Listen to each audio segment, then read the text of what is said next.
இன்றைக்கி என்கிட்ட ஒரு பேஷண்ட் கேட்டாங்க, டாக்டர் எனக்கு சிகரெட் அடிக்க பழக்கமும் கிடையாது, தண்ணி அடிக்கிற பழக்கமும் எனக்கு கிடையாது. நான் 3 நேரம் மேக்ஸிமம் வீட்டில் தான் சாப்பிடுவேன். சில டைமில் டைம் கிடச்சிச்சின்னா நடைபயிற்சியெல்லாம் பண்ணுறதும் உண்டு. எங்கள் அப்பா அம்மாவுக்கு சுகர் அப்படியெல்லாம் எதுவுமே கிடையாது. முக்கியமானதுன்னா எனக்கு கெட்ட பழக்கங்கள் எதுவுமே கிடையாது. ஆனால் எனக்கு கூட 4-5 ஃப்ரெண்ட்ஸ் இருக்காங்க. அவங்க 5 பேருமே எல்லாருமே சிகரெட் அடிக்கக்கூடியவங்க தான். எல்லாருமே தண்ணி அடிக்கடி பண்ணக்கூடியவங்க தான்.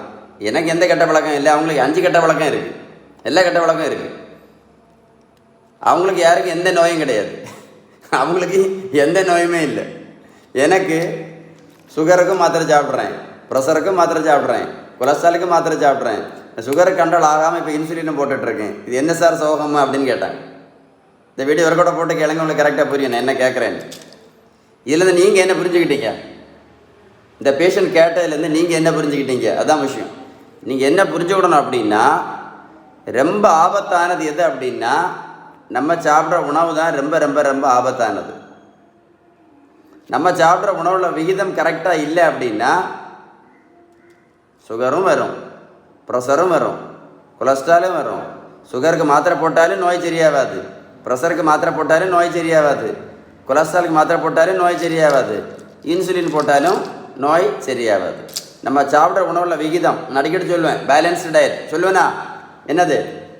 நல்ல கொழுப்பு சத்து, விட்டமின் சத்து, இனிப்பு சத்து, தாது பொருட்கள் சத்து, புரதம் சத்து.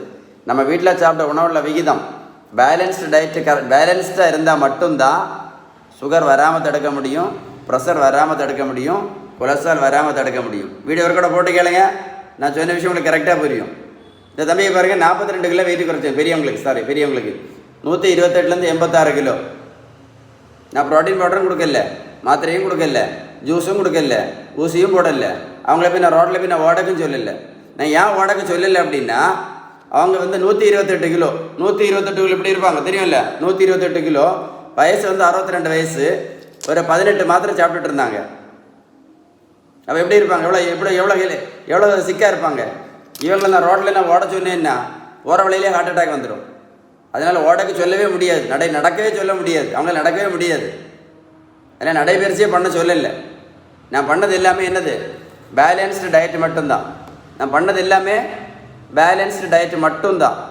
நம்ம ஃபுட்டு கேல்குலேட் பண்ணி என்ன சொல்கிறது, protein, fat, vitamin, mineral, carbohydrate, இந்த கேல்குலேஷன் கரெக்டாக போட்டு பேலன்ஸ் டயட் மட்டும்தான் கொடுத்தோம். இப்போ எப்படி ஹெல்த்தியாக இருக்காங்க பார்த்தீங்களா? மாத்திரை இல்லாமல், இன்சுலின் இல்லாமல் எப்படி ஹெல்த்தியாக இருக்காங்களா இல்லையா? சரி தானே? உங்களுக்கு இந்த மாதிரி முக்கியமான வீடியோ உங்கள் ஃப்ரெண்ட்ஸுக்கு ஷேர் பண்ணி கொடுங்க. நிறைய பேர் யூஸ்ஃபுல்லாக இருக்கும். என்ன எல்லாமே யூஸ்லெஸ்ஸான வீடியோஸ் எல்லாம் ஷேர் பண்ணுறீங்க. இந்த மாதிரி முக்கியமான அவேர்னஸ் வீடியோ ஷேர் பண்ணி கொடுத்தீங்க அப்படின்னா பப்ளிக் இந்த விகிதம், இந்த பேலன்ஸ்டு டயட்டை பற்றி அவங்களுக்கு நல்ல ஒரு புரிதல் கிடைக்கும். இந்த மாத்திரையெல்லாம் நிரந்தரமாக நிறுத்தலாம். இந்த இன்சுலின் என்ன பண்ண தூக்கி குப்பையில் போட்டுடலாம். அதுதான் முக்கியமான அட்வான்டேஜ். மறக்காமல் ஃப்ரெண்ட்ஸுக்கு ஷேர் பண்ணி கொடுங்க. சரியா? ஏதாவது டவுட்ஸ் இருந்துச்சுன்னா, இல்லை ஏதாவது உதவி உங்களுக்கு தேவை, பேலன்ஸ் டயட்டை பற்றி, இல்லை வெயிட்டை குறைக்கிறதுக்கு, இந்த மாத்திரை எல்லாம் நிறுத்துறதுக்கு, இல்லை இன்சுலின் நிறுத்த உங்களுக்கு ஏதாவது உதவி தேவை இருந்துச்சுன்னா கண்டிப்பாக இந்த நம்பரில் கால் பண்ணி பேசுங்க. ஃப்ரெண்ட்ஸுக்கு ஷேர் பண்ணி கொடுங்க. நிறைய பேர் யூஸ்ஃபுல்லாக இருக்கும். சரியா? Stay tuned with doctor Sheeban.